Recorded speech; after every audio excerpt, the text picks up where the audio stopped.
క్షేమాభివృద్ధి కొరకైన సదస్సులో ఇష్టపూర్వకంగా సిద్ధపడి వచ్చినటువంటి నా ప్రియమైనటువంటి సోదర సోదరీమణులైన మీ అందరికీ మనందరి ప్రభును రక్షకుడైన యేసు ప్రభు వారి పరిశుద్ధ నామమున హృదయపూర్వక వందనాలు. అలాగే మనకి ఈ 3 రోజులు దేవుని వాక్యాన్ని ప్రకటించడానికి మన మధ్యకు వచ్చేసిన దైవ సేవకులు సహోదరులు లాజరస్ గారికి కూడా హృదయపూర్వక వందనాలు తెలియజేస్తూ ఉన్నాను. ఈ విధంగా దేవుని మనసెరిగి దేవుని పిల్లల యొక్క ఆత్మ సంబంధమైన అభివృద్ధిని కోరుకుంటూ ప్రతి నెల దైవ సేవకుల చేత మీకు వాక్యం వినిపించాలని ఆశిస్తూ సంఘ క్షేమాభివృద్ధి లక్ష్యంగా సహృదయముతో దేవుని పనిని దేవుని పనిగా గౌరవించి జరిగిస్తున్న మీ సంఘ బోధకులు, నా ప్రియ సహోదరులు మరి క్రిస్టఫర్ గారికి, వారి కుటుంబ సభ్యులందరికీ కూడా హృదయపూర్వక వందనాలు తెలియజేస్తూ ఈరోజు మిమ్మల్ని అందరినీ కూడా దేవుని వాక్యాన్ని వినటానికి ప్రేమతో ఆహ్వానిస్తూ ఉన్నాను. మరి సంఘం అభివృద్ధి చెందటానికి చాలా ముఖ్యమైనటువంటి ఎన్నో విషయాలు ఉన్నాయి. ఇందులో మీరు జాగ్రత్తగా ఆలోచించగలిగితే ప్రతి విశ్వాసి యొక్క జీవితంలో దేవుడు ఆశించినది 2 దశలు లేక 2 కార్యక్రమాలు, లేక ప్రతి విశ్వాసిలో 2 భాగాలుగా దేవుడు మనిషిని, విశ్వాసిని చూడాలనుకున్నాడు. ఒకటి రక్షించబడటం, రెండవది రూపాంతరం చెందటం.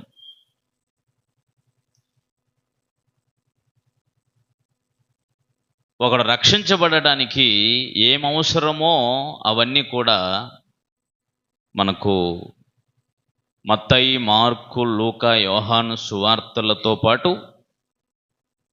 అపోస్తుల కార్యముల గ్రంథంలో కూడా రక్షించబడుతున్న వారు సంఘముగా ఏర్పడుతున్నటువంటి సంగతులు స్పష్టంగా వ్రాయబడి ఉన్నాయి.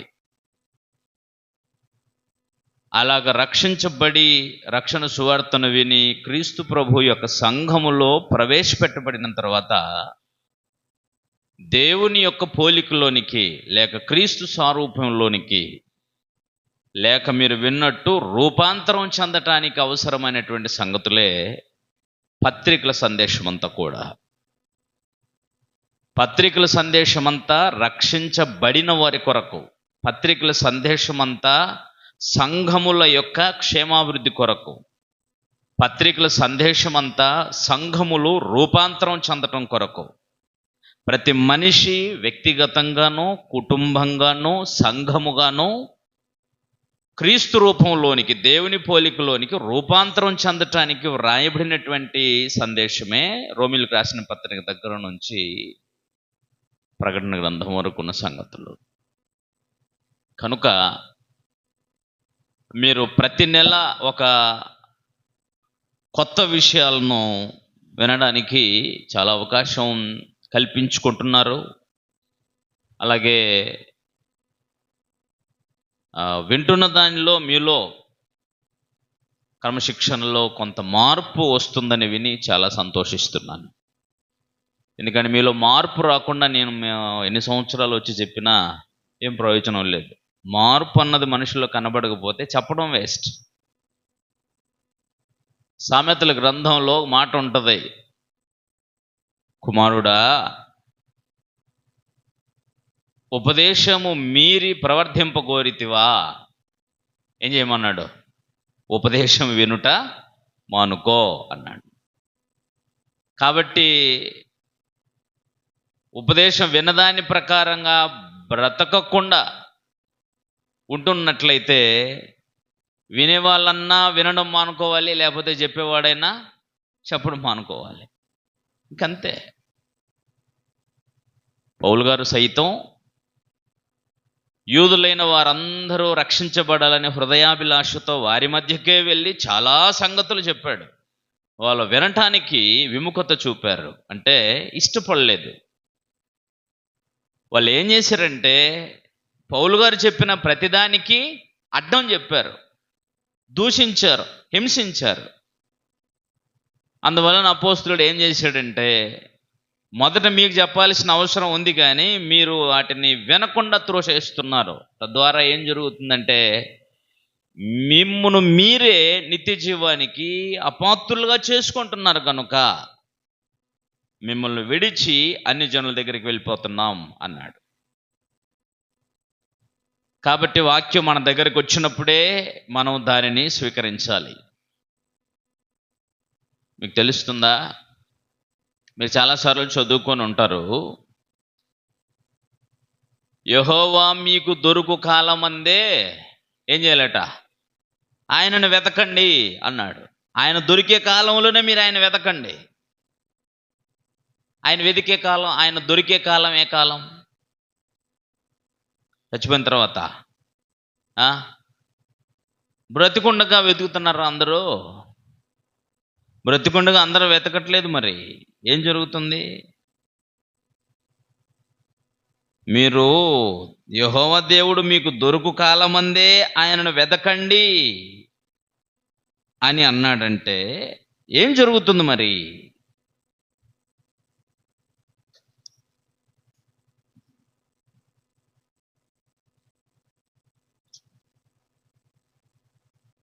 చూస్తారా? ఇర్మీయా గ్రంథం 22వ అధ్యాయం, ఇర్మీయా గ్రంథం 22వ అధ్యాయము 21వ వచనంలో ఇలా రాయబడింది, చూడండి. నీ క్షేమ కాలములలో నీతో మాట్లాడితిని, కానీ నేను విననని నీ వంటివి. నా మాట వినకపోవడమే నీ బాల్యము నుండి నీకు వాడుక. ఇప్పుడు చెప్పండి, దేవుడు దొరికే కాలం ఏది?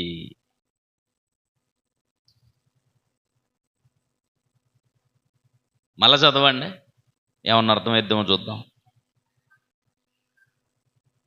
నీ క్షేమ కాలములలో నీతో మాట్లాడితిని, కానీ మీరు వినను అని అన్నారు అన్నాడు. దేవుడు మీకు దొరికే కాలం ఏది? మీరు క్షేమంగా ఉన్నప్పుడు దేవుడు మీతో మాట్లాడుతున్నాడు. అప్పుడు మీరేం చేయాలి? ఆయన మాట వింటే ఆయన మీకు దొరుకుతాడు. దేవుడు దొరికే కాలం ఏదని అంటే మీ క్షేమకాలంలో దేవుడు మాట్లాడుతున్నప్పుడు. కానీ విచిత్రం ఏంటంటే మనుషులలో వారు క్షేమంగా ఉన్నప్పుడే దేవుని మాట వినరు. నిజమా కదా? 5,000 నోట్లోకి పోతున్నాయి, కడుపు నిండా ఆహారం దొరుకుతుంది అనుకోండి, దేవుని మాట విని దాని ప్రకారం బ్రతుకుతారా? బ్రతకరు. కనుక మీకు ఆపద వచ్చినప్పుడు ఓహో అని ఏడ్చేశారు అనుకోండి, ఆయన మీకు దొరకనంత దూరాన వెళ్ళిపోయి ఉంటాడు.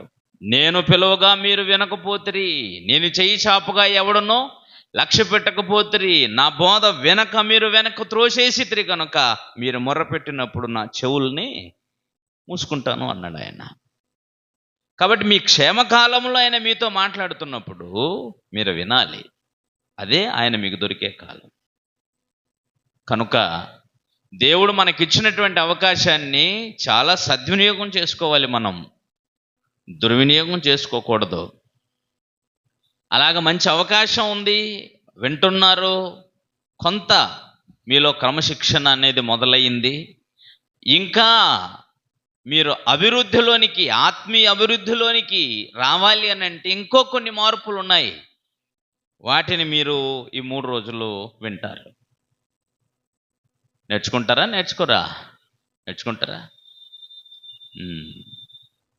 కాబట్టి నేను ఈ 3 రోజులు మీతో మాట్లాడేటువంటి విషయం ఏంటంటే దాతృత్వము.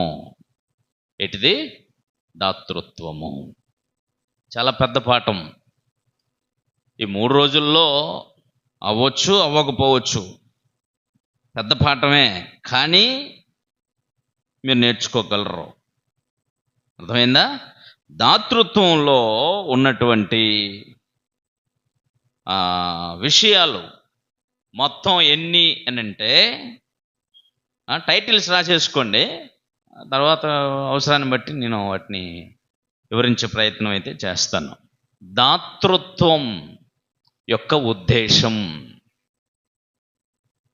మొదటి పాఠం, దాతృత్వం యొక్క ఉద్దేశం. రెండవది దాతృత్వంలోని ధన్యత. దాతృత్వంలోని ధన్యత. మూడవది దాతృత్వం యొక్క పరిమాణం. పరిమాణం అంటే ఎంత ఇవ్వాలి అనేది మీకు అర్థమయ్యే భాషలో. దాతృత్వం యొక్క పరిమాణం. ఎన్నైనాయి? 3 అయినాయా? నాలుగవది దాతృత్వం యొక్క స్వభావం. దాతృత్వం దాని స్వభావం అంటే ఇచ్చుట అనేది ఏ స్వభావం ఉండి ఇవ్వాలి, ఏ స్వభావంతో ఇవ్వాలి అనేది. ఓకే, ఎన్నైనాయి? 4. ఐదవది దాతృత్వం వలన వచ్చే ఫలితం. ఫలితం లేకుండా ఎన్ని చేసినా ఏం ప్రయోజనం ఉండదు కదా, అవునా కదా? రైట్. కాబట్టి ఫలితాన్ని ఆలోచించకుండా మీరు ఎన్ని చేసినా చెయ్యరు. అసలు ఫలితం అనేది తెలియకపోతే చెయ్యం. నిజమా కదా? ప్రతి చోట మనం ఏం ఆశించి చేస్తాం? ప్రతిదానిని ఏదో ఒక ఫలితాన్ని ఆశించే కదా చేస్తాం. ఆశ లేకపోతే ఎవడు చేస్తాడో? మీలో కూడా చాలామందికి డౌట్ వచ్చిందట, పౌలన్నే రెగ్యులర్గా ఎందుకు వస్తున్నాడు మన దగ్గరికి? మీకు సంగతి తెలుసా? నేను చెప్పపోతే ఆ సంగతులు మీ దగ్గరికి ఇంకోటి వచ్చినా చెప్పడు. ఎందుకు చెప్పనా? అంత బాధ్యతగా పనిచేసే సంఘ నాయకులు, మనకు తెలిసిన బోధకులు ఎవడు లేడు. సంఘం అంటే ఎలా ఉండాలో, సంఘం యొక్క లక్ష్యం ఏంటో, బోధకుడు ఏంటో అవన్నీ చెప్పేవాళ్ళు లేడు. సరే, ఎంతకాలం పిలుస్తారో అంతకాలం చెప్దాం. కానీ మీరు అనుకుంటున్నారు ఆయనకి నేనేదో ఇస్తున్నాను అందుకనే ఆయన రెగ్యులర్గా పాలననే పిలుస్తున్నాడు. నేను ఇంకా ఆ స్థాయికి ఎదగల, చూద్దాం. ఆ సమయం, ఆ పరిస్థితి వస్తే మీ అందరికి కూడా మంచి కింద చేసి ఇచ్చి, సేవకులను చేసి, సంఘాలను ఏర్పరిచి సేవకులుగా నియమించేస్తాను ఒకవేళ దేవుడు అవకాశం ఇస్తే. ఆయనకి ఇచ్చి నేను వాక్యం చెప్పే స్థితికి ఇంకా నేను రాలా. కానీ ఏ స్థితిలో దేవుడు నన్ను ఉంచితే ఆ స్థితిలో ఉండటం నేర్చుకోవాలి. ఆయనైనా, నేనైనా, మీరైనా, మన దగ్గరకు వచ్చిన సేవకులు ఎవరైనా. అది విశ్వాస సంబంధమైన జీవితం, ఆశించి చేసేది కాదు. ఫలితం ఉంటుందని అంటే ఆయనకి ఫలితం ఉంటుంది, నాకు ఫలితం ఉంటుంది, అవునా కదా? అయినా ఈ కాలంలో డబ్బులిచ్చి బోధ చేసేవాడేవాడబ్బా.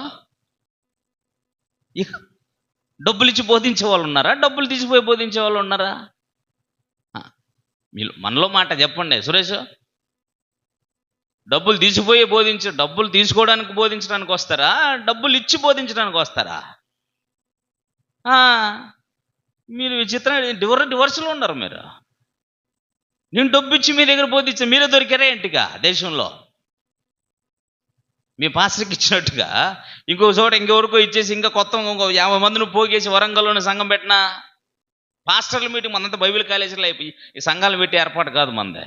పెడితేమంటే ఇంకా బోధకులనే ఏర్పాటు చేసే కార్యక్రమం చేస్తాం. సంఘాలలో వచ్చి సంఘాలను పెట్టుకొని నడిపించేంత పరిస్థితి మనకు లేదు. మన లక్ష్యం, మన జీవితం లక్ష్యం ఏంటంటే మనం చచ్చిపోయేలోగా మనలాంటి వాళ్ళని ఒక 50 మందిని అయినా తయారు చేసి చచ్చిపోవాలి. అది లక్ష్యం. సేవకులను తయారు చేసి చచ్చిపోవాలి. సంఘస్థులు ఆల్రెడీ ఉన్నారు కదా. 50 మంది సేవకులను తయారు చేస్తే వాళ్ళు ఒక్కొక్కరు 100 మందిని చెప్పి ఆలోచించినా కూడా 500 మందిని, వాళ్ళు 5,000 మందిని రక్షించిన వాళ్ళు అవుతారు, అవునా కదా? కనుక సంఘాలకు డబ్బులు ఇచ్చి, సేవకులకు డబ్బులు ఇచ్చి బోధించే పరిస్థితి ఇంకా లేదు. మనం ఎందుకు ఇక్కడ ఆలోచిస్తున్నామంటే ఫలితం ఉంటేనే కదా ఏదైనా చేస్తాం అని. కానీ ఆశించే ఫలితాలు భూ సంబంధమైనవి కాదు. మనం ఆశించవలసిన ఫలితం దాతృత్వంలోని ఫలితం. అది ఎలా ఉంటుందో దానిని ఈ 5 భాగాలుగా మనం నేర్చుకోవాలి. వీలైనంత మట్టుకు నాకు తెలిసి ఇవన్నీ అవ్వకపోవచ్చు, కానీ కొన్ని అయినా ముఖ్యమైన విషయాలు అయితే ఖచ్చితంగా చెప్తాను. మీకు ఈ పాఠం చెప్పిన తర్వాత చెప్పేలోగా మీరు ఎలా ఉన్నారన్న సంగతి మీకు తెలిసిపోద్ది. కరెక్ట్గా మీ వీక్ పాయింట్ ఏంటో మీకు తెలిసిపోద్ది. మీరే కాదు, మీకు చెప్పాను నేను, ఇదే దాతృత్వం మీద మా స్థానిక సంఘంలో నేను వాక్యం ముందు ప్రారంభించా. ఇది ఒక్కొక్కటి ఒక్కొక్క 2 గంటల పాఠం. అంటే ఇప్పుడు ఎన్ని గంటలు కావాలా? 5 పాఠాలకి 10 గంటలు కావాలా, కనీసం 9 గంటలు. కాబట్టి ఒక్కొక్క పాఠాన్ని నేను 2 వారాలుగా ఆరాధనలో చెబుతున్నప్పుడు 4వ వారానికే ఏంది మధ్య అన్న మొత్తం కానుకల మీద వాక్యం చెబుతున్నాడు అనే టాక్ వచ్చింది. మానేసే చెప్పడం, ఆ సంగతులు చెప్పడం మానేశాను. ఎందుకంటే మనం కానుకలు ఆశించి పని చేయట్లేదు కదా. మళ్ళా చెప్పాను, మీరు మాకు ఈ పాఠం చెప్పండి అని అడిగేంతవరకు ఈ పాఠం చెప్పను అని అన్నాను. నిజంగా. ఎందుకంటే కానుకల గురించి పాఠం, దాతృత్వం మీద పాఠం చెప్పడం అని అంటే ఇక అయ్యగారు డబ్బు మాయలో పడిపోయినట్టున్నారు, ఇవ్వండి ఇవ్వండి ఇవ్వండి అని దాని మీద చెప్తున్నారు అనేటువంటి ఆలోచనకు సహజంగా వచ్చేస్తారు అందరూ. కానీ అది మీరు తెలుసుకోవలసిన అవసరత ఉంది. ఎందుకంటే అది లేకుండా మీరు పరలోకం పోలేరు. ఏది లేకుండా? దాతృత్వం. దాతృత్వం అనే దానికి అర్థం ఎంతమందికి తెలిసినైనా? దాతృత్వం అనేదానికి అర్థం ఎంతమందికి తెలుసు? ఏది లేస్తున్నావు సరే. దాతృత్వం అంటే ఏంటి? ముగ్గురు ఎత్తిరనైనా, మీ ముగ్గురు సైలెంట్గా ఉండండి, ఇంకా మిగతా వాళ్ళందరిని అడుగుదాం. దాతృత్వం అంటే అర్థం ఏంటి? దాతృత్వం అంటే ఇచ్చుట. అర్థమైందా? ఇవ్వడం. దాతృత్వం అంటే ఇవ్వడం, ఇచ్చుట. అర్థమైందా? ఇప్పుడు టైటిల్స్ని బాగా ఆలోచించుకోండి. దాతృత్వం అంటే ఇచ్చుట. ఇవ్వడంలో ఉన్న ఉద్దేశం ఏంటి? దేవుడు ఏ ఉద్దేశంతో ఇవ్వమన్నాడు అనేది మొదటిది. రెండవది, ఇవ్వడంలో ఉన్న ధన్యత ఏంటి? ఇవ్వడం వల్ల కలిగే ధన్యత ఏంటి?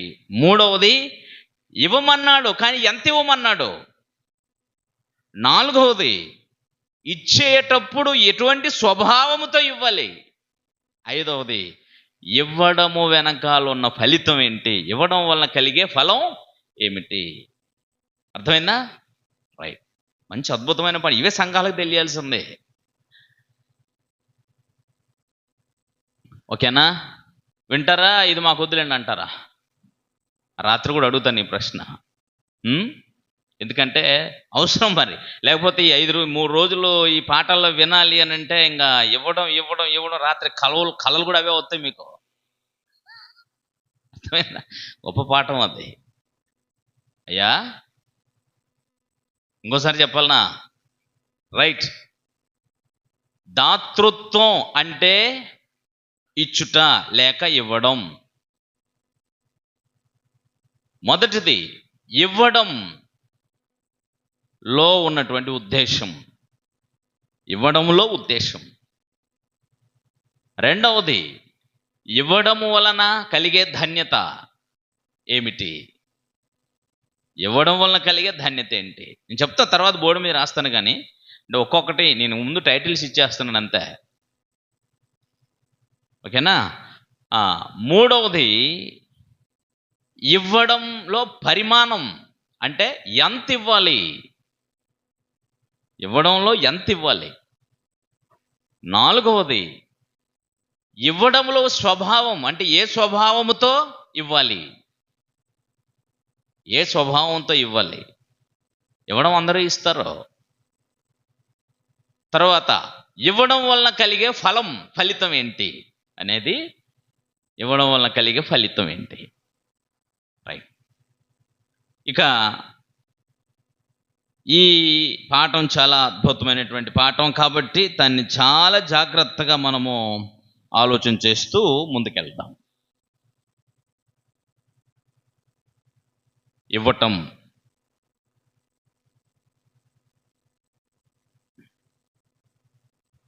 దేవుడు మనిషికి ఇస్తున్నాడా, మనిషి దేవునికి ఇవ్వాలా? ఆలోచించి చెప్పండి. అయినా దేవుడు మనుషుల్ని ఇవ్వమనడం ఏంటండి? దేవుడు మనుషుల్ని ఇవ్వమంటం ఏంటి? విచిత్రంగా ఉండలేదా? దేవుడు మనుషుల దగ్గర కానుకలు తీసుకుంటాడా? తీసుకోడా?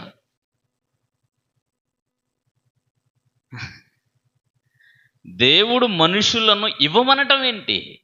ఈ విషయం చాలా సీరియస్గా ఆలోచించాల్సినటువంటి విషయం. పైగా దేవుణ్ణి ఆరాధించుటలో ఇవ్వడం అనేది ఒక భాగం. అబద్ధమా నిజమా? ఆరాధన ఎన్ని భాగాలు? 5 భాగాలు. నంబర్ 1 ప్రార్థన, నంబర్ 2 పాటలు, నంబర్ 3 అపోస్తుల బోధ, నంబర్ 4 ప్రభు బల్ల, నంబర్ 5 కానుకలు. ఆరాధనలో ఈ 5 భాగాలు గుప్తం చేయబడి ఉంటాయి. ఇందులో ఈ 5 భాగాలలో మన యొద్ద నుంచి దేవుని యొద్దకు పోయేవి ఏవి, దేవుని యొద్ద నుంచి మనకొచ్చేవి ఏవి?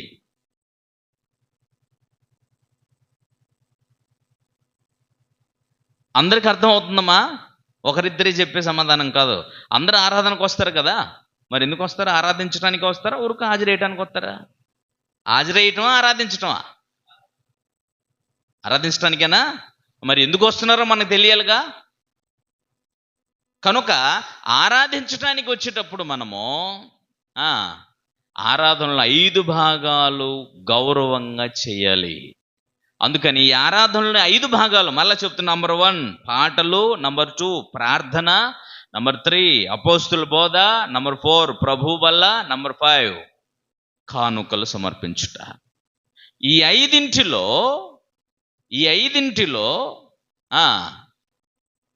దేవుని మన యొద్ద నుంచి దేవుని యొద్దకు పోయేవి ఏవి, దేవుని యొద్ద నుంచి మన దగ్గరకు వచ్చేవి ఏవి?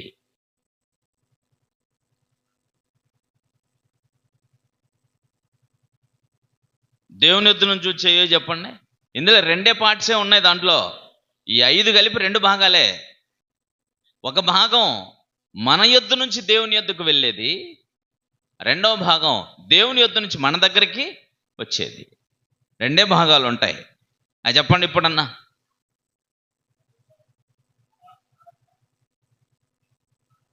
సరే, పాటలు ప్రార్థన చూద్దాం, ఇక్కడన్నా దొరికిపోతారేమో. పాటలు ప్రార్థన మన యొద్ద నుంచి దేవుని యొద్దకు వెళ్తాయి. తర్వాత అపోస్తుల బోధ ప్రభు బల్ల ఎవరి యొద్ద నుంచి వస్తుంది? ఎస్, ఇంకొకటి ఉండాలి కదా మధ్యలోది, చివరిది. అది ఎవరి దగ్గర నుంచి ఎవరిది? ఆయన దగ్గర నుంచి మనకు వస్తుందా, మన దగ్గర నుంచి ఆయన దగ్గర పోతుందా? ఇది కాకుండా మధ్యలో ఉన్నాయి పాస్టర్ గారికి పోతుందా? అందుకనే మీరు తేడాగా చెప్పే సమాధానం. మన దగ్గర నుంచి దేవుని యొద్దకు పోయేవి 3: పాటలు, ప్రార్థన, కానుకలు. ప్రార్థించమని చెప్పింది ఆయనే, పాడమని చెప్పింది ఆయనే, కానుకలిమని చెప్పింది ఎవరు?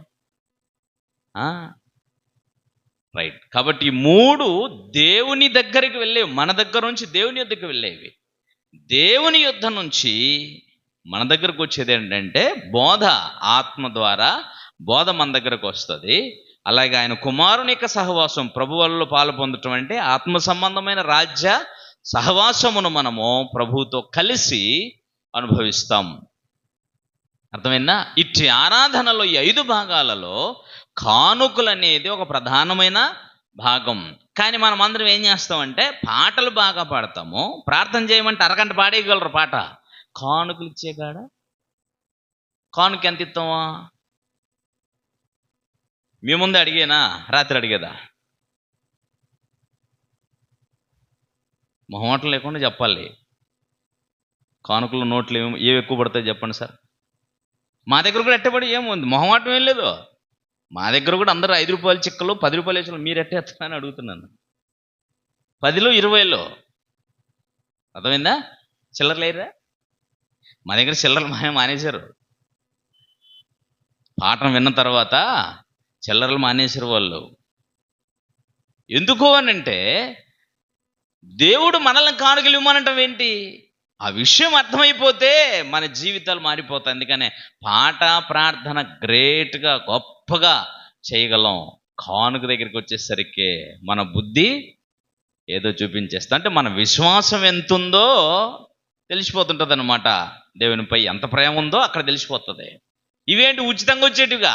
ఈ నోరుతో పక్కోడిని తిట్టేస్తాం, ఇంటి వాళ్ళని తిట్టేస్తాం, భార్యని తిట్టేస్తాం, భర్తని తిట్టేస్తాం, పక్క వాళ్ళని అందరిని తిట్టేస్తాం, మళ్ళీ వచ్చి దేవుని గురించి దానికి ఖర్చు అయ్యేది ఉందా ఏంటి? అంతకుముందు ఎస్టీడీ బూత్లాగా వెళ్ళి బూత్లో మాట్లాడరాకుంటే అలాగ మాట్లాడే కొద్దీ క్షణాలు గడిచే కొద్దీ బిల్లు పెరిగిపోయేది. ఇంకా బిల్లు పెరిగిపోతుందని ఆ భయం ఉండేది. ఇప్పుడు ఆ భయం ఏమి ఉండదు మాట్లాడటానికి, అన్లిమిటెడ్ అనమాట. అలాగా ఇష్టానుసారంగా అక్కడ మాట్లాడేసి ఇక్కడ మాట్లాడేసడం అలవాటు పడ్డాం మనం. అందుకే ఖర్చు లేనివి కాబట్టి ఎన్నైనా పాడతాం, ఎన్నైనా. అసలు పాట పాడటం అని అంటే దేవుని కోసం పాడతారా? నిజంగా చెప్పండి, దేవుని కోసమే పాడతారా పాట? బాగా పాడామనిపించుకోవడానికి పాడతారు. ఆరాధనలో పాటలు అందరూ కలిసి, స్పెషల్ సాంగ్స్ ఉండవు ఆరాధనలో, మర్చిపోకూడదు. అర్థమైందమ్మా? ఎందుకంటే ఆరాధించడానికి అందరూ వస్తారా, కొందరు వస్తారా? దేవుని ఆరాధించడానికి అందరూ వచ్చినప్పుడు అందరూ కలిసి, ఒకటా రెండా మూడా నాలుగా మీ ఇష్టం, కానీ అందరూ కలిసి పాడాలి. అందరి గొంతులు ఇప్పి పాడాలి పాట. అప్పుడే మీరు పాట ద్వారా దేవుని స్తుతించినట్టు. ప్రార్థన చేసినప్పుడు అందరూ ఆమెను చెప్తారా? చర్చిలోడు ఒకడే చెప్తాడా? మరి అందరూ ఎందుకు ఆమెను చెప్తున్నారు? ఇక్కడ ఒకరు చేసినా, ఇద్దరు చేసినా, ముగ్గురు చేసినా అందరూ ఆమెను ఎందుకు చెప్తున్నారు అంటే, ఆయన చేసిన వాటికెల్లా మేము కూడా అంగీకరిస్తున్నాము అని. చూసారా? కాబట్టి అలాగా గొప్పగా మనం చేస్తున్నాం, మంచిదే. మరి కానుకలు అదన్నమాట. కనుక దీంట్లో గ్రంథంలో ఏమేమి దాఖలు చేయబడ్డాయో వాటన్నిటినీ ఈ 3 రోజులు మనం పరిశీలన చేద్దాం. ఇది మీ ఆత్మీయ క్షేమాభివృద్ధికి, శారీరక క్షేమాభివృద్ధికి, ఆ సంఘ క్షేమాభివృద్ధికి ప్రయోజనకరమైనటువంటి సంగతులు ఇవి. ఓకేనా? రైట్, జాగ్రత్తగా చూద్దాం. ఆరాధనలో దేవునికి కానుకలు సమర్పించడం అనేటువంటిది ప్రత్యేకమైన విషయం. నిజమా అబద్ధమా? ఆదివారంలో జనులు ఎందుకు కొడతారు?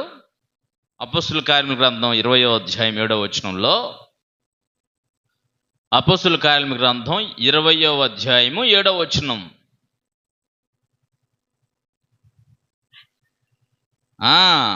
యాక్చువల్గా పౌలు గారు ఇంకా వెనక నుంచి మీరు చదువుతూ వెళ్తే, ఆయన ఒక చోటికి వెళ్ళవలసిన వాడై ఉన్నాడు సువార్తకి, కానీ మరుసటి రోజు అది ఆదివారం వస్తుంది, అది ఆరాధన దినముగా వాళ్ళు భావిస్తున్నారు. కనుక ఆదివారమున ఆరాధన క్రమం కొరకు ఆయన ఆగాడు. అది సంగతి యాక్చువల్గా. అప్పుడు ఎందుకు అని అంటే ఇక్కడ చెప్తున్నాడండి ఆయన, ఆదివారమున మేము రొట్టె విరుచుటకు కూడినప్పుడు పౌలు మరునాడు వెలునయుండి వారితో ప్రసంగించుచు అర్ధరాత్రి వరకు విస్తరించి మాట్లాడుచుండెను. వాళ్ళు కూడింది దేనికోసం? రొట్టె ఇవ్వడానికంటే ఇంట్లో తినే ఆహారం తినటానికి కాదు.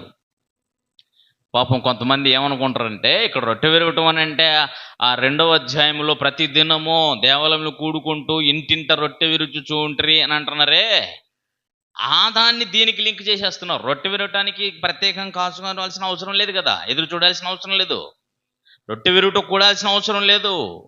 ఆ దినాలలో కూడి వచ్చిన ప్రతి వారు వారి అన్యోన్యతని, వారి ప్రేమను, వారి త్యాగాన్ని, వారి నిష్కపటమైన ప్రేమను చాటడం కొరకు ఇంటింట భోజనాలు జరిగాయి. అర్థమైందా? ఇక్కడ కూడింది దేనికోసం అని అంటే రొట్టె విరుచుటకు. అంటే ఆదివారము ఆరాధనలో, ప్రతి ఆదివారము ఆరాధనలో రొట్టె విరిచేటువంటి ఒక ప్రత్యేకమైన కార్యక్రమం ఉంది. ఎందుకు రొట్టె విరవటం అని అంటే సహవాసం కలిగి ఉండుట. సంఘం అంటే దేవుని యొక్క రాజ్యం.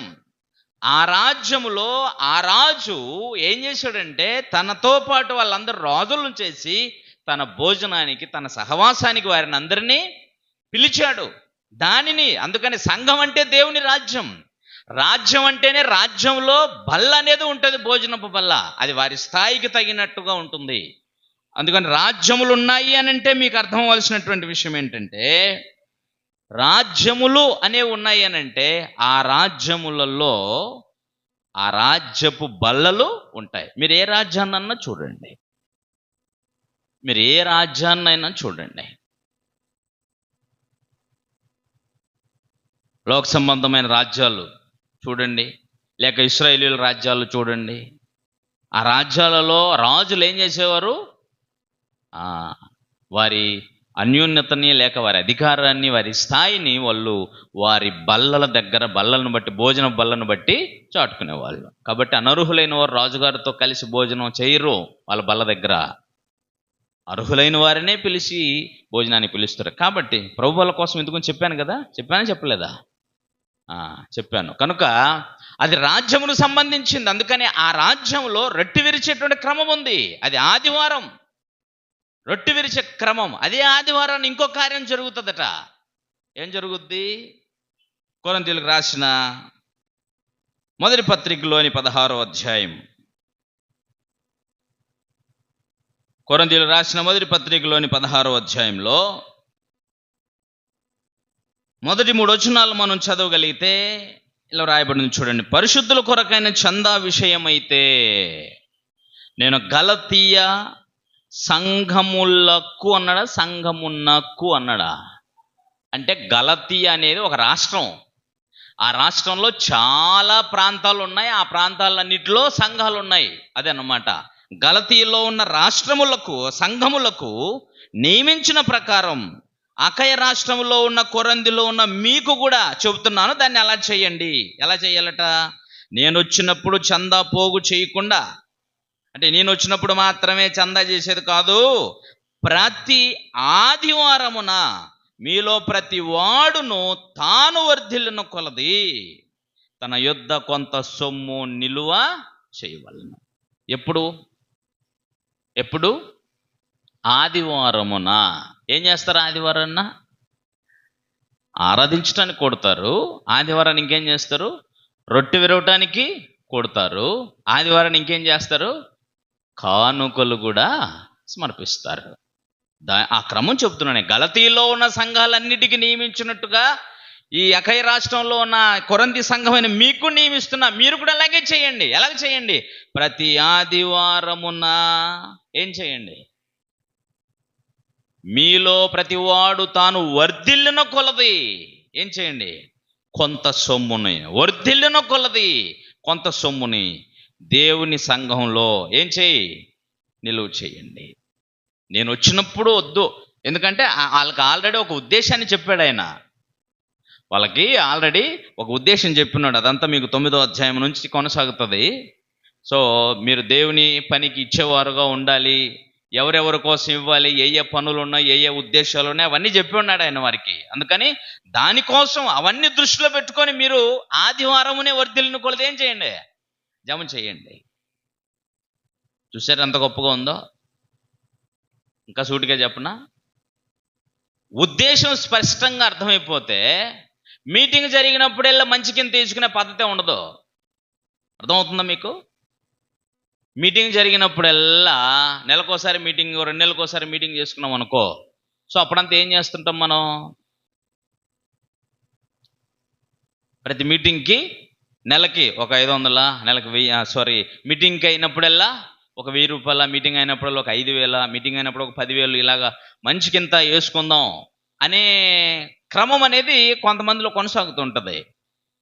కానీ మా స్థానిక సంఘంలో కూడా ఆల్రెడీ ఫిక్స్గా కొన్ని ఫ్యామిలీలు మీటింగ్స్తో సంబంధం లేదు, వాళ్ళు ఆ ప్రతి ఆదివారమును వేసే కానుకలు ఇంత వేయాలని నిశ్చయం చేసేసుకోవాలి. ప్రతి ఆదివారమున నేను ఇంత వేయాలి అని నిశ్చయం చేసుకోవాలా. అక్కడొచ్చి జోబులు తడుముకోకూడదు. చిల్లర లేదని ఇంటికి వచ్చినప్పుడు ఎందుకు వస్తున్నావు? ఇంటికాడ నుంచి ఇక్కడికి ఎక్కడి నుంచి వస్తున్నావు? ఇంటికాడ నుంచి వస్తున్నావా? రోడ్డు మీద పడి వస్తున్నావా?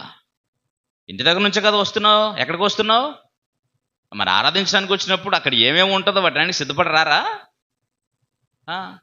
అలాగే ప్రతి నెల మనం సంపాదిస్తున్నాంగా, దానిలో నుంచి కొంత భాగము దేవునిది కనుక ఇది నెల నెల ఇవ్వడమే కాకుండా ప్రతి ఆదివారం కూడా ఆరాధనలో నేను నిశ్చయించుకున్న దానిని వెయ్యాలి. నిశ్చయించుకోండి అని అన్నాడు. నిశ్చయించుకున్న దానిని వెయ్యాలి. అదే క్రమం చెప్తున్నాడు ఆయన. మీరు నిశ్చయించుకున్న దాని ప్రకారంగా వెయ్యాలి. అందుకని ప్రతి ఆదివారమున వేయాలి. అది వేసుకున్నారనుకోండి, దేవుడి వాక్య ప్రకారంగా మీరు వర్ధిల్లున కొలది కొంత సొమ్ముని నిశ్చయం చేసుకొని ప్రతి ఆదివారమున వేసే పని అయితే మీటింగ్ జరిగినప్పుడల్లా ఇంత వేసుకుందామా, ఇంత వేసుకుందామా, ఇంత వేసుకుందామా అని మీటింగ్ పెట్టాల్సిన అవసరమే ఉండదు. అర్థమైందా లేదా? ఇవ్వడం తెలియక మనకే.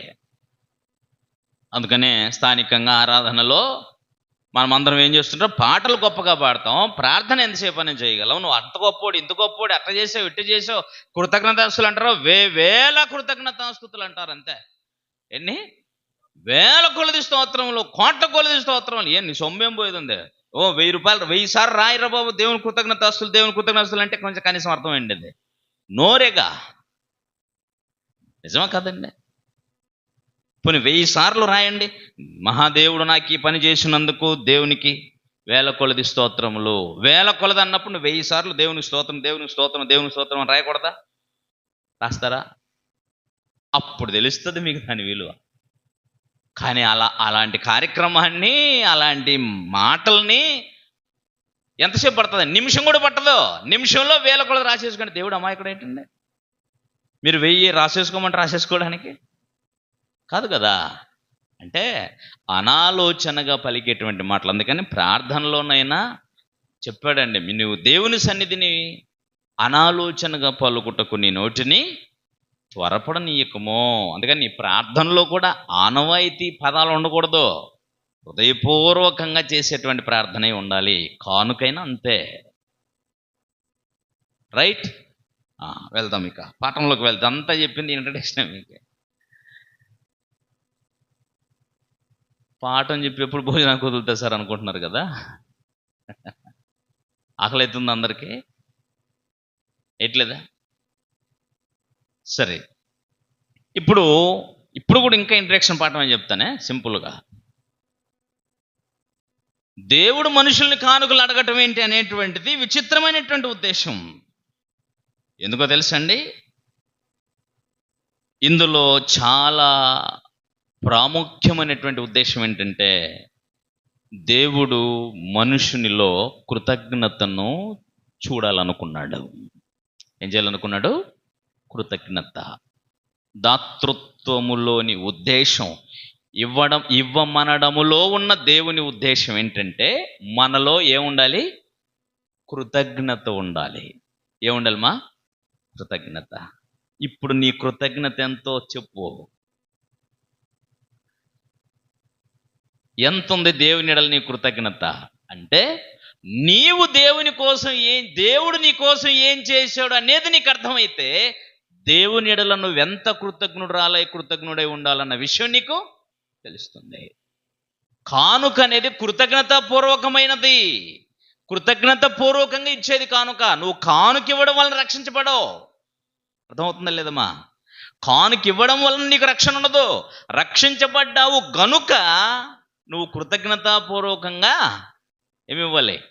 కానుక రూపంలో దేవునికి కృతజ్ఞత పూర్వకంగా కానుక ఇవ్వాలి.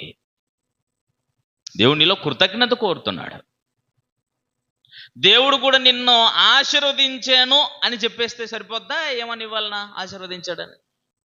ఏమో ఆశీర్వదించాను అంటున్నాడు, కానీ దేవుడు మాకు ఇచ్చింది ఏమీ లేదు అంటారా? ఊరికి ఆశీర్వదించేశానంటే, మరి ఆశీర్వదించాను అన్నప్పుడు దేవుడు దీవించాను అన్నప్పుడు దీవెనకు ప్రతిరూపం మీ దగ్గర ఉండాలనే లేదా?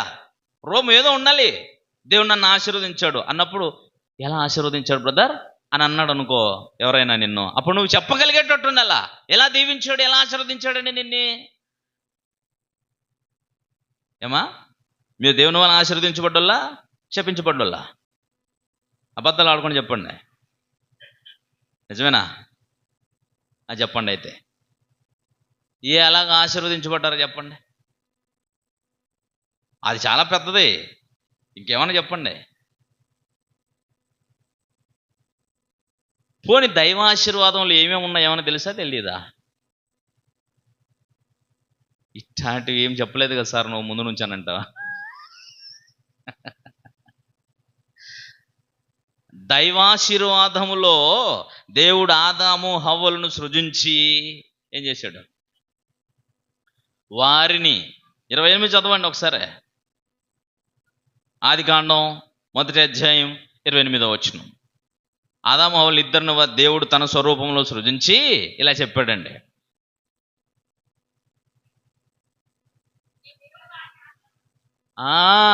అది కరెక్ట్ చదవండి.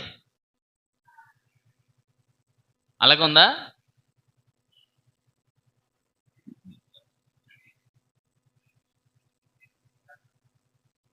ఏం చేశాడంటే వారిని దేవుడు వారిని ఆశీర్వదించెను. వదిలేసింటే ఏం ఆశీర్వదించాడు అబ్బా అని ఎదురు చూసిండే వాళ్ళం. ఎలాగనగా చెప్పేశాడు. ఎట్లనగా, మీరు ఫలించి అభివృద్ధి పొంది విస్తరించి భూమిని నిండించుడి. ఇప్పుడు చెప్పండి, దైవాశీర్వాదం ఏది? మీరు ఫలించటం. ఫలించారా లేదా? ఫలించారా? చెప్పండి, ఎలా ఫలించారో. పోనీ ఆశీర్వాదంలో భావం మనం చెప్పండి అమ్మా. ఆశీర్వాదంలో భావం ఏంటి? దేవుడు వారిని ఆశీర్వదించను. ఎలాగా? మీరు ఫలించి అభివృద్ధి పొంది విస్తరించి భూమిని నింపడానికి ఏం కావాలా? ఆ మనుషుల్ని నీవు కనడమే నువ్వు ఫలించుట. ఆ ఫలించటం గూర్చి ఏం చెప్పాడు ఆయన? ఆశీర్వాదము అన్నాడు. ఇప్పుడు చెప్పండి, మీరు పిల్లలు కలిగి ఉన్నారా లేరా? ఇప్పుడు చెప్పండి, దేవుడు మిమ్మల్ని ఆశీర్వదించాడా లేదా? అంతేనా? ఇప్పుడు దేవుడు మిమ్మల్ని ఆశీర్వదించాడు అని అంటే ఏం చూపిస్తావు? దేవుడు నాకు పిల్లలని ఇచ్చాడు, అది ఆయన ఆశీర్వాదం. చూపెట్టగలవా లేదా? చూపించగలవా? ఇప్పుడు ఆయన నిన్ను ఆశీర్వదించాడు అనడానికి ఒక రూపం నీ ముందుంది. అవునా? దేవుడు నన్ను ఆశీర్వదించండి, బిడ్డలను చూపించావు, బాగుంది. మరి కృతజ్ఞత ఎదురా అని ఆయన అడిగితే నువ్వేం చెప్తావు? దేవా నీకు వేల కృతజ్ఞత స్తుతులు స్తోత్రములు అంటావా? మరి నీ దగ్గర ఏమి? అర్థం కాలేదా పాఠం? విషయం అర్థమైందే లేదా? దేవా నీకు స్తోత్రం అని అంటావా? ఎరా నేనేమో నీకు కనబడేది ఇచ్చాను, నువ్వు నాకు స్తోత్రం మాట చెప్పేస్తావా? నేను కూడా మాట చెప్పేసింటే ఏమై ఉండేది నీకు? ఇవి చాలక మనం ఏమంటామంటే, దేవా నాయనా నీవు నన్ను ఈ పనిలో ఈ వ్యాపారంలో ఆశీర్వదిస్తే నీకు నాకు ఒక 50,000 రూపాయలు వచ్చాయనుకో, నీకు ఒక 1000 రూపాయలు కానుక ఇచ్చేస్తాను నాయనా అని మొక్కుకుంటారు కొంతమంది. మొక్కుంటారా మొక్కరా? అనుకుంటారు కదా. అనుకోవడం తప్పు కాదు. కానీ దేవుడు ఏమన్నా అమాయకుడు అనుకుంటున్నారా అని నా డౌట్. ఎందుకంటే నీకు 50,000 ఇచ్చి ఆయన 1000 రూపాయలు తీసుకోవడానికి అంత లెక్కల్లో వీక్ ఆయన ఏమన్నా? మీకు అర్థమవుతుందా? దేవుడు అంటే ఏమనుకుంటున్నారు? నీకు 50,000 ఇస్తే నువ్వు ఆయనకి ఎంత ఇస్తావు? 1000 ఇస్తావా? రే ఆ 50,000 కూడా నా దగ్గర ఉంచుకుంటా, నీకెందుకు రా ఇవ్వాలని? నీకు 1000 రూపాయలు ఇవ్వడానికి నీకెందుకు 50,000 ఇవ్వాలని అనడు ఆయన. అర్థమైందా? మనము దేవుణ్ణి సరిగ్గా అర్థం చేసుకోవట్లేదు అంతే. దేవుడేమో గొప్ప ఆశీర్వాదం ఇచ్చాడు. ఆ ఆశీర్వాదం ముందు నీ పిల్లలు అనుకో. నీ పిల్లలే అనుకుంటే ఇప్పుడు నీ పిల్లల్ని దేవుడు ఎంత గొప్ప ఆశీర్వాదం అంటావు? ఎంత గొప్ప ఆశీర్వాదం అంటావు? అది ఎంత గొప్పదో చెప్పమంటావు? పోనీ ఎంత మీరు చెప్పండి ఒకసారి. మీ అందరికి పిల్లలు ఉన్నారు కదా, అందరు కొడుకులను ఎంతమంది కొడుకులు ఉన్నారు? చేతులు ఎత్తండి. మంచి సంతోషము. నా కొడుకులు లేరు, నాకు కొడుకు కావాలనే ఒక ఆశ ఉంది. కాబట్టి మీకు 1,00,00,000 రూపాయలు ఇస్తాను. ఎవరన్నా కానీ కొడుకు నాకు ఇస్తారా? మీ కొడుకులు ఒక్కనిస్తారా? ఇవ్వరా? ఉచితంగా అయితే ఎప్పుడన్నా మళ్ళీ తీసుకొచ్చుకోవచ్చు అని.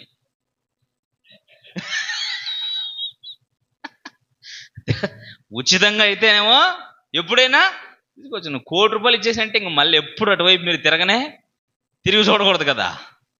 నేను ₹1,00,00,000 ఇస్తా, ఏదో తిప్పులు పడతా. ఇస్తారా? ఎవరా? పోనీ 2 కోట్లు, పోనీ కేజీ బంగారం, 2 కిలోలు, పోనీ ఇల్లు అంతా బంగారం ఇచ్చేస్తానబ్బా, మీ పిల్లలందరూ మాకు ఇచ్చేసేయండి. ఇస్తారా? ఎవరా?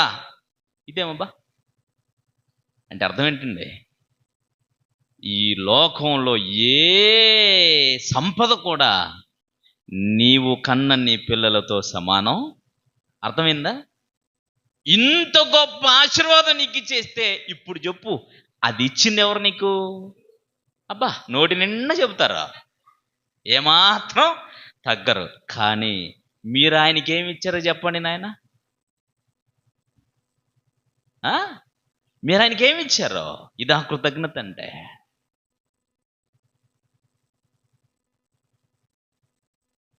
ప్రతి ఆదివారం దేవుని ఆరాధించడానికి వచ్చి కానుక ఎంత ఎత్తాం నాయన మనము? ₹10. ఏమెత్తున్నాము? ₹10. ఇంకా 20 అంటే చాలా ఎక్కువ. వామ్మో, ఏదే ప్రతి వారము ఒక్కొక్కరు 20 వేసామంటే ఇంట్లో 5 మంది ఉన్నామంటే అంత. ఇప్పుడు ప్రతి వారం ₹100. బాబోయ్, లెక్కలు పెరిగిపోతాయి. పనికి మాలినటువంటి స్నేహితులతో కూర్చొని బంగారానికి బిర్యానీ తినడానికి వెళ్ళిపోతే ₹2,000 అయిపోయాయి. అప్పుడు ఎవడు ఆలోచించడు? టీ తాగడానికి వెళితే, టిఫిన్ తినడానికి వెళితే అక్కడ 300-400 అయిపోతాయి. అక్కడ ఎవరు ఆలోచించాం? అంటే నీ స్నేహితుడంతటి పాటివాడు కాలేకపోయాడు అన్నమాట నిన్ను ఆశీర్వదించిన నీ దేవుడు. అది మనం ఆయనకి ఇచ్చే గౌరవం. పైగా మేమేమో మోస్ట్ సీనియర్స్. దేంట్లో సీనియర్స్ నాయన నువ్వు? నిన్ను గురించి మోస్ట్ సీనియర్స్ అంటారు. సంఘానికి వచ్చిపోవడం వల్ల సీనియారిటీ ఆయనకి ఏం కావాలా? నువ్వేం చేసావో ఆయనకి కావాలి. కానీ ఆయన చెప్తాడు, నీకేం చేశాడో ఆయన దగ్గర చాలా ఉన్నాయి చెప్పడానికి. నీవు వెలకట్టలేనన్నివి నీకు ఇచ్చున్నాడు ఆయన. మళ్ళా చెబుతున్నా, ఆయన ఎడల నువ్వు ఎలా ఇవ్వాలి? కృతజ్ఞత. నువ్వు ఎంత ఇచ్చినా తక్కువే. అలాంటప్పుడు నేను ఎంత ఇచ్చానో తెలుసా నీకు? దీనికోసం కూడా బిల్డప్ ఇచ్చేవాళ్ళు ఉన్నారండి. ఉన్నారా లేరా?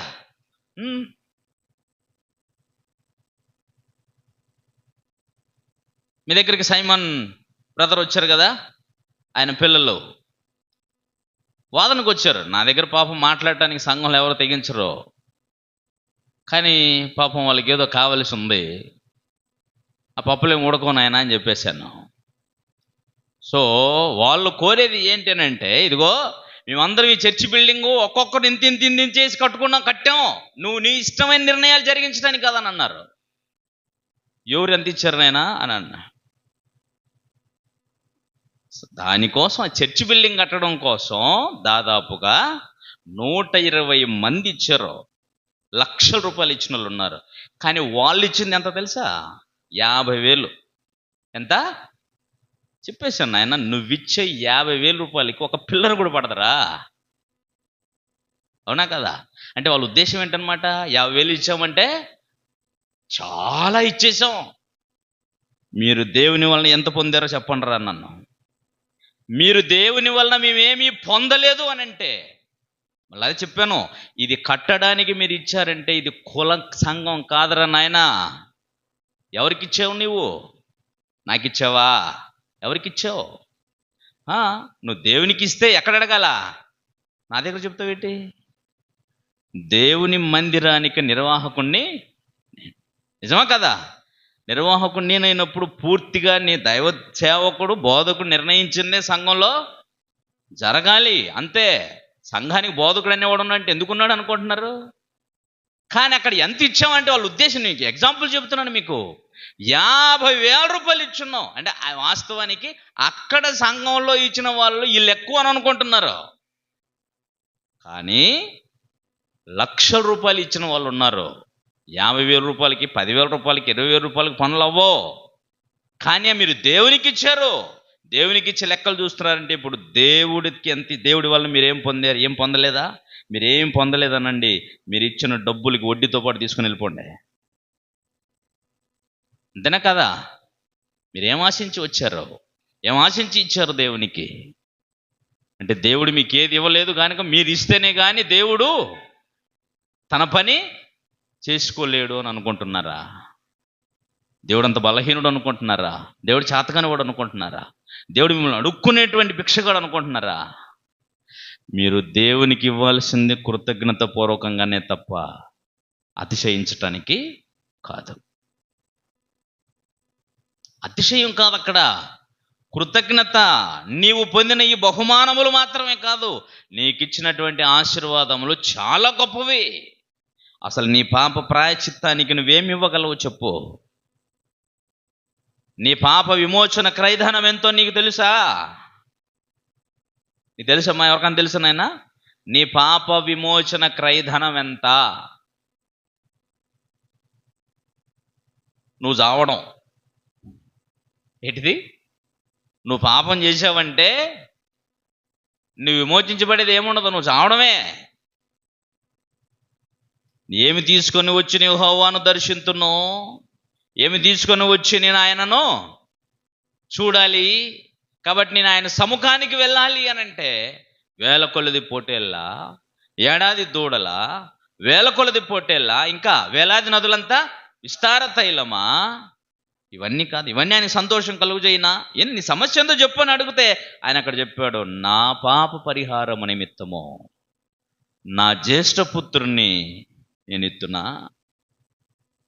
నా పాప పరిహారము నిమిత్తం నా గర్భఫలము నేను ఆయనకి ఇత్తున్నది ఆయనకు సంతోషం కలుగుజేయినా అన్నాడు. అంటే ఇక్కడ సమస్య అంత ఏంటనమాట? నీ పాప పరిహారము కొరకు నువ్వు వేల కొలది పొట్టేళ్ళు ఇచ్చినా, ఏడాది దూడలు ఇచ్చినా, వేల కొలది వేల కొలది నదులంతా విస్తార తైలం తీసుకొచ్చి ఇచ్చినా, చివరికి నీ గర్భఫలాన్ని ఆయనకు దహన బలి అర్పించిన నీ పాపము అది, నీ పాప విమోచన క్రయధనం. దానికోసం చెప్పాడు కొరాహు. దైవ ధ్యానములు ఇలా చెప్పాడండి. కొరాహు కుమారుల దైవ ధ్యానం 49వ కీర్తన 7వ వచనంలో ఇలా చెప్పాడు. అంతకుముందు చెప్పాను మీకు చాలాసార్లు దీన్ని. కీర్తనల గ్రంథం 49వ కీర్తన 7వ వచనం, ఒకడు ఏ విధము చేతనైనను తన సహోదరుణ్ణి విమోచింపలేడు, వాడు కుళ్ళు చూడక నిత్యము బ్రతుకున్నట్టంటే వాడు నిత్య నరకానికి వెళ్ళకుండా నిత్య జీవమును పొందునట్లు వాని నిమిత్తము దేవుని సన్నిధిని ప్రాయశ్చిత్తము చేయగలవాడు ఎవడునూ లేడు. ఎక్కడ జరగాలి ప్రాయశ్చిత్తం? నీ పాపము నిమిత్తం, నీ దోషము నిమిత్తం ప్రాయశ్చిత్తం ఏడ జరగాలి? దేవుని సన్నిధిలో జరగాలి. దేవుని సన్నిధిలో జరగాలి. ఇప్పుడు దేవుని సన్నిధికి వెళ్ళగలిగిన మొనగాడెవరు ఉన్నారా? ఎవరైనా ఉన్నారా? నీవు విమోచించబడటానికి, నీవు నీ పాపం నుంచి విడిపించబడటానికి ఒకనికి ఒకడు విమోచించుకోలేని పరిస్థితిలో ఉన్నాడు. ఒకరి దగ్గర దాసరికి దాసత్వం చేస్తున్నావు అనంటే అట్టి దాసత్వం నుంచి విడిపించటానికి వాని కొన్నటువంటి యజమాని ఎంత సొమ్ము నియమిస్తే అంత సొమ్ము ఇచ్చి వాని విడిపించి మరొకడికి దాసుడుగా చేసుకోవచ్చునేమో. కానీ నీ పాపము నుంచి విడిపించడం అనేది ఈ ప్రపంచంలో ఎవడు నిన్ను విడిపించలేడు. నీ విమోచన క్రయధనం చాలా ఎక్కువ. వేలాది నదులంత విస్తార తైలము సరిపోదు, వేల కొలది పొట్టేళ్ళు సరిపోవు, ఏడాది దూడలను తీసుకొచ్చినా సరిపోవు, చివరికి నీ గర్భఫలాన్ని దహన అర్పణ చేసినా చల్లుబాటు అవ్వదు. అందుకని ఆయన చెప్తున్నాడు, ఒకడు ఏ విధము చేతనో తన సహోదరి విమోచింపలేడు. ఇంకేమన్నాడు? వాడు కుళ్ళు చూడక నిత్యము బ్రతుకున్నట్లు దేవుని సన్నిధిని ప్రాయశ్చిత్తము చేయగలవాడు ఎవడునూ లేడు.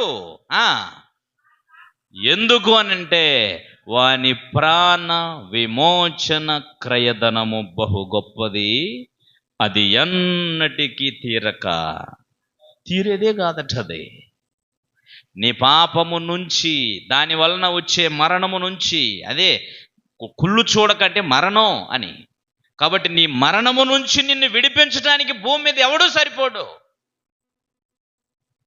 ఒకవేళ నిన్ను విడిపించాలనంటే నీ పాపానికి వెల కట్టేటువంటి ఆయన, లేక నీ పాపమును బట్టి ఆయన నియమించినటువంటి మరణం, దాని నుంచి విడిపించాలి అనంటే ఎక్కడ జరగాలి? దానికి సంఘర్షణ లేకపోతే సంభాషణ ఎక్కడ జరగాలి? దేవుని సన్నిధిని వెళ్ళాలి. దేవుని సన్నిధికి వెళ్ళాలంటే ఎవరు వెళ్ళాలి? నీతిమంతులే వెళ్ళాలి, పరిశుద్ధులే వెళ్ళగడు. ఎవరు వెళ్ళగలరు? నీతిమంతుడు లేడు, అందరూ. ఇప్పుడు ఎవరు వెళ్ళగలరు నీకోసం చెప్పు? అది నీ పరిస్థితి. మరేంటి ప్రభు, అది ఎన్నటికి తీరకలా ఉండాల్సింది అంటున్నావు, మా పరిస్థితి ఏంటి అని అంటే ఇప్పుడు ఆయన చెబుతాడు, వింటారా? యెషయా 22:14 చూడండి. యెషయా 22:14.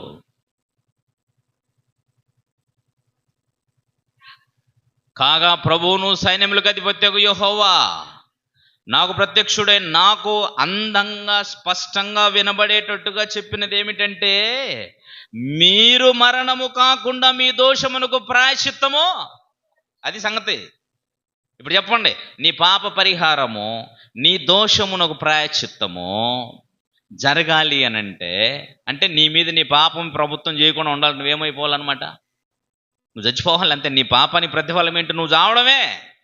నిన్ను విడిపించి నిత్యము బ్రతికేటట్టుగా చేయాలంటే దేవుని సన్నిధిని ప్రాయశ్చిత్తం చేయగలవాడెవడు లేడు. కానీ అది చేయగలి అలాంటి నిస్సహాయ స్థితిలో ఒక ఇశ్రాయేలీలు జనాంగం, ఒక అన్య జనాంగం, మానవ జాతి అంతా దేవుని సముఖానికి వెళ్ళలేనటువంటి నిస్సహాయ స్థితిలో ఉన్నప్పుడు దేవాది దేవుడు చెప్పాడండి. 45వ అధ్యాయం 25వ వచనం చూడండి. అది యెషయా గ్రంథంలో చెప్పాడు ఆయన.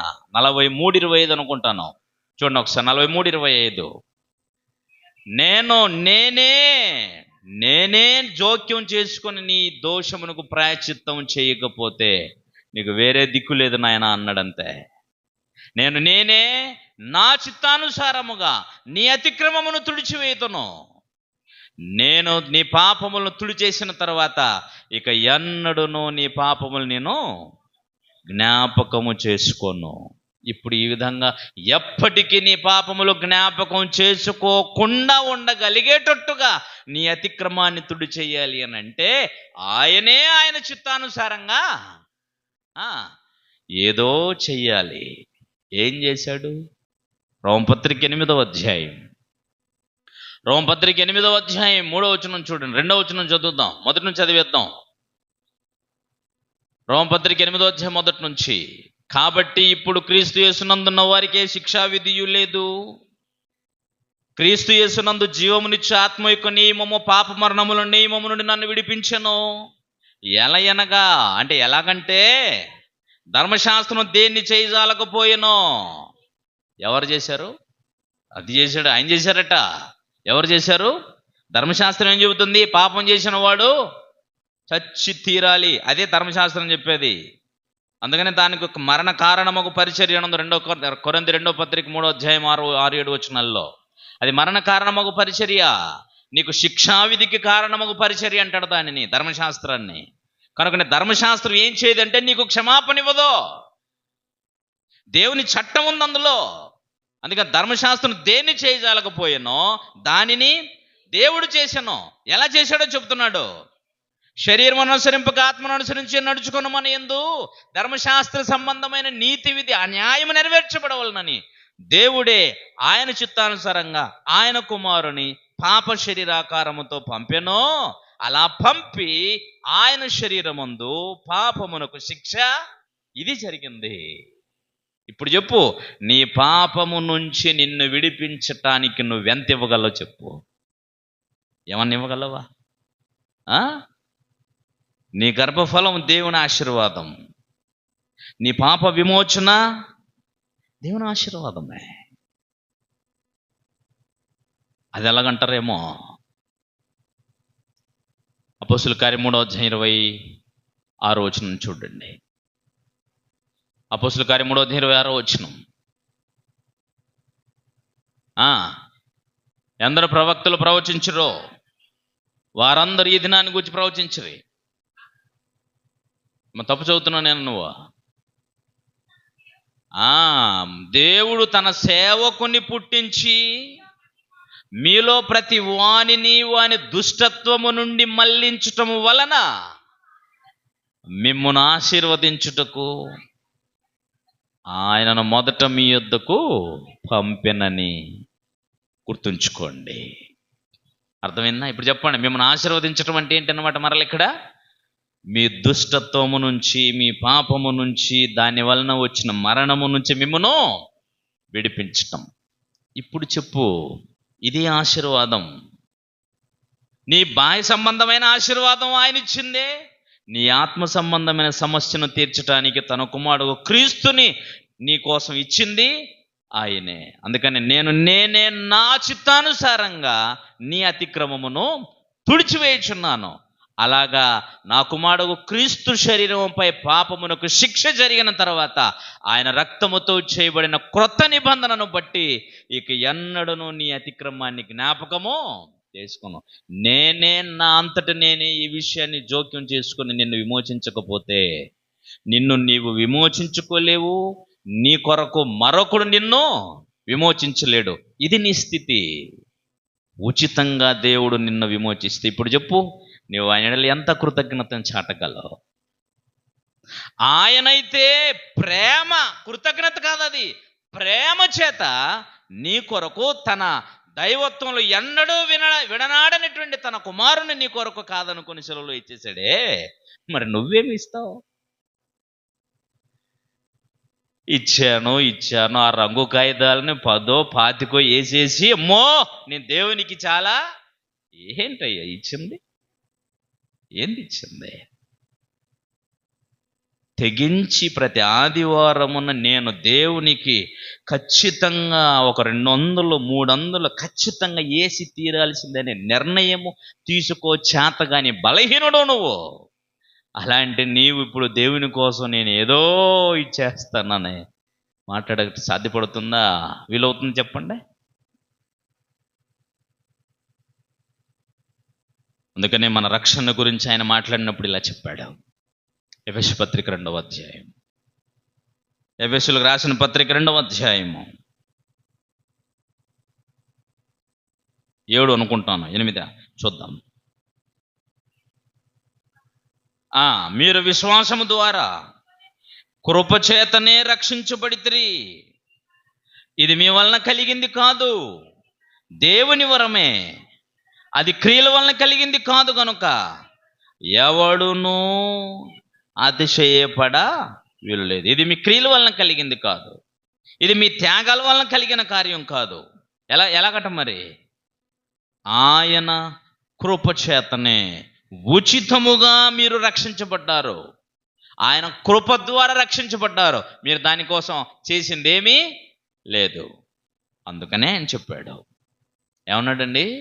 ఇప్పుడు మీరు కృపచేత రక్షించబడి ఉన్నారు గనుక ఇప్పుడు మీరేం చేయండి? 10వ వచనం, మరియు అన్నాడు, విమోచించబడ్డారు, రక్షించబడ్డారు, వెలకట్టలేని ఆశీర్వాదమును మీరు పొందారట, భౌతికంగానో ఆత్మీయంగానో. అందువలన ఇప్పుడు చెప్తున్నాడు, మరియు వాటి యందు మనం నడుచుకొనవలనని దేవుడు ముందుగా సిద్ధపరిచిన సత్క్రియలు చేయుటకై మనము క్రీస్తు యేసు నందు నూతన సృష్టిగా చేయబడి ఆయన చేసిన పని. దేవుడు చేసిన నూతన సృష్టి క్రీస్తు సంఘములో నీవు చేయబడింది. చేర్చబడింది ఎందుకోసం అనంటే కృప ద్వారా, ఉచితంగా, విశ్వాసం ద్వారా కేవలం నిన్ను రక్షించడు అనంటే రక్షించబడిన నీవు ఇప్పుడు కృతజ్ఞతాపూర్వకంగా చేసేదే సత్క్రియ. నిన్నెందుకు విమోచించాడు అనంటే సత్క్రియ చేయడానికి, అది చేసి అతిశయించటానికి కాదు. అది చేసేది నువ్వు కేవలము కృతజ్ఞతాపూర్వకంగా. నేనేదో ఇచ్చేసానంటావా? వెళ్ళాలి మరలా మనం. 2 అయిందా? పాత నిబంధన గ్రంథంలోకి వెళ్దాం ఒకసారి, వెళ్ళొద్దాం మరలా. కృతజ్ఞతాపూర్వకంగా నువ్వేదో ఇచ్చేసి ఆయన దగ్గర అతిశయపడటానికి వీలు లేదని చెప్తున్నాను. పాఠం అయిపోయింది కానీ అయినా అది కూడా మీకు అవసరం కనుక చెప్తున్నాను.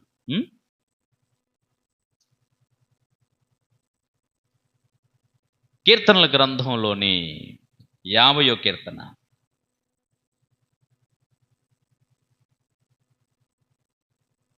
కీర్తనల గ్రంథంలోని 50వ కీర్తన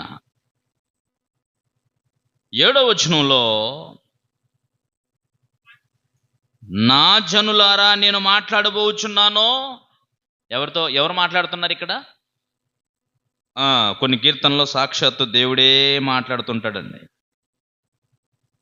ఆయనే మాట్లాడుతున్నాడు. ఏమని? నేను మాట్లాడబోతున్న ఆలకించుడి, ఇశ్రాయేలు ఆలకింపుము, నేను దేవుడను, నీ దేవుడను, నువ్వేమాత్రం ఘన కార్యక్రమాలు చేసావో నీ మీద నేను సాక్ష్యం పలుకుతాను రా అన్నాడు. అంతే, రా నువ్వేం చేసావో నేను చెప్తాను అంటున్నాడు ఆయన. ఏం చెప్పాడు చూడండి, నీ బలుల విషయమై నేను నిన్ను గద్దించటం లేదు అంటే అర్థం ఏంటండి?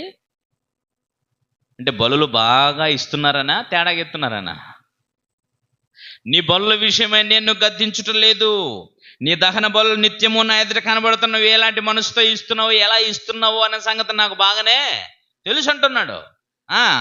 నీ దహన బలులు నిత్యము నా ఎదుట కనబడుతున్నవి, నీది అనుకున్నది ఏదైనా ఉంటే నాకు ఇవ్వద్దని అన్నాడు ఆయన. ఇప్పుడు చూడండి ఆ పదం ఎలా ఉంటుందో, నీ ఇంటి నుండి కోడెనైనను, నీ మందలో నుండి పొటేలనైనను నేను తీసుకొనను, నాది, నా గొర్రె, నా కోడె, నా ఎద్దు, నా పశువు, నా మందలో నుంచి దేవునికి ఇచ్చానంటావేమో. ఆయన మాట్లాడిన మాట చూడండి, రే నీదైతే నాకు వద్దురా అన్నాడు ఆయన. నీదైతే నాకు వద్దు, అయితే విని నేను చెప్తాను అన్నాడు. ఏమంటున్నాడు? 1000 కొండల మీద పశువులన్నీ నావే కదా, కొండల్లోని పక్షులన్నింటినీ ఎరుగుదును, పొలంలోని పశువాదులన్నీ నా వశమై ఉన్నవి, లోకమును దాని పరిపూర్ణతయు నీదైతే ఏదని అని అన్నాడు. అంతే. చెప్పు, నీదేమనుందా? ఏమనుందా? దేవునికి ఇవ్వాలంటే ఏడుపు. ఎక్కడుంది కృతజ్ఞత చెప్పండి? ఆయన అంటున్నాడు, అంతా నాదే, నీదైతే వద్దని అన్నాడు. నీదైతే నాకు వద్దు, నీదేముందో చెప్పు అని అన్నాడు. ఏముందేమన్నా? కాబట్టి నేను ఆయనకి ఏమి ఇవ్వలేనని చేతులు దులుపుకొని వెళ్ళిపోదువేమో. మనం అంతా ఎలాంటి వాళ్ళం అంటే, నీవు చేసిన ఉపకారములకు నేనేమి చెల్లింతును. తర్వాత, వేడాది దూడలనా వేలాది పొటేళ్ళన ఇచ్చోన్లాగానే పాడేది పాట. ఎప్పుడన్నా ఒకటన్నా ఇచ్చింది లేదు, కానీ ఎన్ని పాడతారు? ఎన్నిట?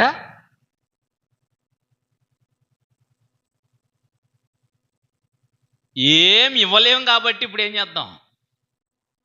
నీకు ఏమి ఇచ్చినా మేము సరిపోవునైనా, కాబట్టి మా నోటి మాటలే ఉన్నాయి నీకు, అవి తీసేసుకో అని అలవాటు పడ్డారు క్రైస్తవులు.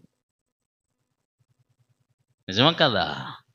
ఆయన ఇచ్చేటివేమో నీ కళ్ళకు కనబడాలి, వాటిని నువ్వు అనుభవించాలి. నువ్వు దేవుని దగ్గరికి ఇవ్వడానికి మాత్రం, మా దగ్గర ఈ పెదవులు మాత్రమే ఉన్నాయి నాయన, ఇంకేమీ లేవు, వ్యర్థమైన మాటలు ఒకటి ఉన్నాయి నాయన మా దగ్గర. ఎందుకంటే నువ్వేమిచ్చినా నీ రుణం తీర్చలేము కాబట్టి, ఇప్పుడు ఏమిచ్చినా తీరలేను కాబట్టి అసలు తీర్చలేము, నువ్వే ఏదో ఒకటి చేసేసి. అన్నీ ఇచ్చిన వాడు అడుగుతున్నాడు నిమ్మని. ఎందుకో తెలుసా? నువ్వేమాత్రం నన్ను అర్థం చేసుకోగలిగావని. చెబుతున్నాడు చూడండి ఇంకా, నేను ఆకలి కొనినను నేను నీతో చెప్పను, వృషభముల మాంసము నేను తిందునా, పొట్టేళ్ల రక్తము త్రాగుదునా.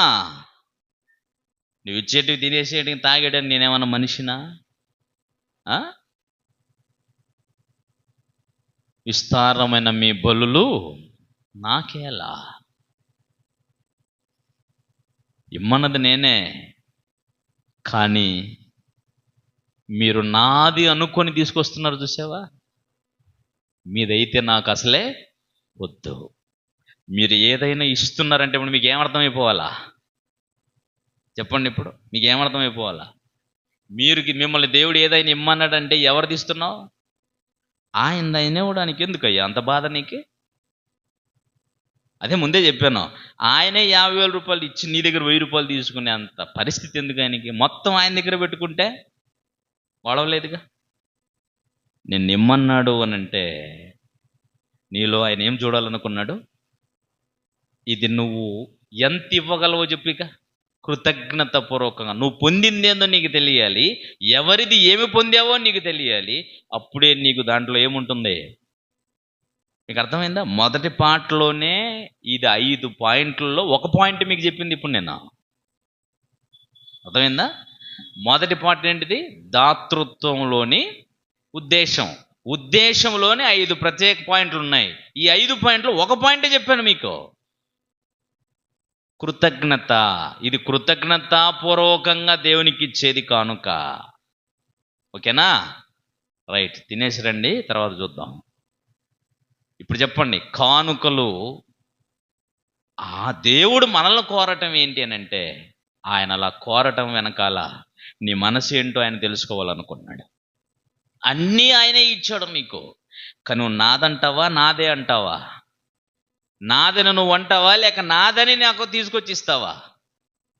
ఇన్ని ఇచ్చిన వాడు ఏమండి, నువ్వు ఆయనకి ఇమ్మని అడిగినప్పుడు నువ్వు ఆయనకి ఇస్తే, ఇప్పుడు ఏదైతే నువ్వు పొందినావు ఆయన ఇచ్చిందే కదా, మళ్ళీ ఇవ్వడా? ఇప్పుడు వరకు పొందింది ఆయనే ఇచ్చున్నాడని నువ్వు నమ్మి ఉంటే, నువ్వు మళ్ళా ఆయన అడిగినప్పుడు మొత్తం ఇచ్చేసినా మళ్ళీ నీకు ఇస్తాడా, ఇవ్వడా? అంత విశ్వాసం ఏడంతా? ఇచ్చేసినప్పుడు సైలెంట్గా దాచిపెట్టుకోడరా బాబు. ఎలా ఉండాలి ఇప్పుడు మనం? బతికుండగానే 4 రాళ్ళు నేను ఇచ్చినప్పుడే పుచ్చుకోవాలా. అప్పుడప్పుడు అంటుంటారులేండి, ఆమె ఎవరో వచ్చి ఇల్లు తడుతుందంట, తలుపు ఎవరో తెలియదు ఆమె. వాళ్ళు ఎప్పుడు చూసి ఉండరు, ఆమె వచ్చి ఎప్పుడు తలుపు తడుతుందట. ఆమె తలుపు తెరిచి తట్టినప్పుడే తలుపు తీసుకొని ఇంట్లోకి ఆహ్వానించి పీట వేసి కూర్చోబెట్టి పూజ చేస్తూ ఉండాలట. అప్పుడు ఇల్లంతలాగా ఎదిగిపోతుంటుందట. కనీసం వాళ్ళకున్న జ్ఞానం కూడా లేదండి మన వాళ్ళకి. వచ్చినావిని భద్రంగా దాచేసుకుంటావా? నీకు ఇచ్చినటువంటి వాడు మరలా నిన్ను ఇమ్మన్నాడంటే అర్థం ఏంటో తెలుసా? మరలా నీకు ఇంకెక్కువగా ఇస్తాడా, ఇవ్వలేడా? ఇవ్వగలడు. అంతే. నమ్ముతారా మీరు? నమ్మరు. నమ్మము కనుకనే మనం ఇవ్వము. అంటే అందుకని మీరు విశ్వాసం చేత కృపను రక్షించబడితే, కానీ మీలో ఏం లేదు, విశ్వాసమే లేదు. అవునా కదా? ఆలోచించండి. కనుక ఇప్పుడు మనము దేవునికి ఇవ్వాలి అనడంలో, మీ పిల్లలకి బాగా కొనుక్కొచ్చి ఇచ్చేస్తారండి. ఇచ్చేసి ఏం చేస్తారు? మళ్ళీ కొంచెం ఇయ్యమ్మా అని అడుగుతారు. అది ఆనందంగా సంతోషంగా తిను అని చెప్పేసి నోట్లోకి పెట్టి వచ్చింది అనుకో, మురిసిపోతాం, ఆనందపడిపోతాం. అది దానికోసం ఆలోచించిందబ్బా, త్యాగం నా మనవరాళ్ళకి అని అంటాం. అదా ఇది నాది అనలాగా మూతి తిప్పింది అనుకోండి, ఎందుకు అడిగావు, ఎందుకు ఇచ్చావు, ఎందుకు అడిగావు? దాని బుద్ధి తెలుసుకుందామని. అంతేనా? నీ మనవడు బుద్ధి తెలుసుకుందామని, నీ కుమారుని బుద్ధి తెలుసుకుందామని. లేక కాదు, తాను తినలేక కాదు. నిన్ను అడిగాడు అని అంటే నీకు ఆయనపై ఎంత నమ్మకం ఉందో, నీవు ఆయన వలన పొందిన దాని పట్ల నీకు ఎంత కృతజ్ఞత ఉందో దాన్ని తెలుసుకోవటానికి. కానీ ఖచ్చితంగా నువ్వు ఇవ్వడంలో నీకు ఉండవలసిన మొదటి పాయింట్, మొదటి లక్షణం ఏంటంటే కృతజ్ఞత. ఇది అతిశయపడటానికి, నీ దేవుని చాలా ఇచ్చాను చేశాను అతిశయపడటానికి కాదు. దాన్ని నువ్వెంత ఇచ్చినా అది కృతజ్ఞత పూర్వకంగానే ఇవ్వాలి అనేది మొదటి పాయింట్. తర్వాతది మరలా ఆలోచించేద్దాం. ఇది అందరికీ తెలియాల్సిన విషయం కనుక ఈ ఒక్కటి ఇంట్రడక్షనే మీకు ఇంకా అన్ని విషయాలు చెప్పే ప్రయత్నం చేద్దాం రాత్రి. ఓకేనా? ప్రార్థన చేసుకుందాం. తల ఉంచుకుందాం. పరిశుద్ధుడగు తండ్రి, నీకు స్తోత్రములు నాయన. ఈ జీవితం మీరు ఇచ్చింది, నీ కొరకే జీవించటానికి దయచేశారు.